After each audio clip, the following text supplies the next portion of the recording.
Hello guys! Welcome to my YouTube channel.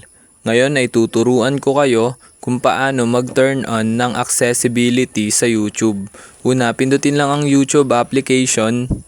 Then, ayan, kapag nandito na tayo sa ating YouTube, pansinin nyo lang sa baba yung U, which is na ito siya, dito sa baba, sa corner. Then, i-click nyo lang yan. Then, ayan, kapag na-click nyo na, may mapapansin kayo sa taas na setting sign, which is na ito siya. Then, kapag nakita nyo na yung settings na sign, then, i-click nyo lang yan. Ayan, then, kapag na-click nyo na, mapupunta na tayo dito sa settings. Then, ang gagawin nyo lang kapag nandito na kayo sa settings is, scroll up nyo lang. Ayan, scroll up lang natin. Then, kapag na-scroll up na natin, hanapin lang natin dito yung accessibility. Then, makikita nyo dito yung accessibility, which is na ito siya. Then, ang gagawin nyo kapag nakita nyo na, i-click nyo lang. Then, ayan, kapag na-click nyo na yung accessibility, kung mapapansin nyo, naka-turn off ang ating accessibility.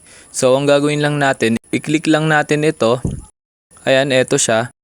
Then, kapag na-click nyo na, ayan, kung mapapansin nyo, naka-turn on na. Ayan, kapag nag-blue na siya, ibig sabihin yan is naka-turn on na ang ating accessibility. Ayun, ganun lang na mga dali mag-turn on ng accessibility dito sa YouTube. Ayun lang, thanks for watching. Subscribe for more videos like this. Thank you.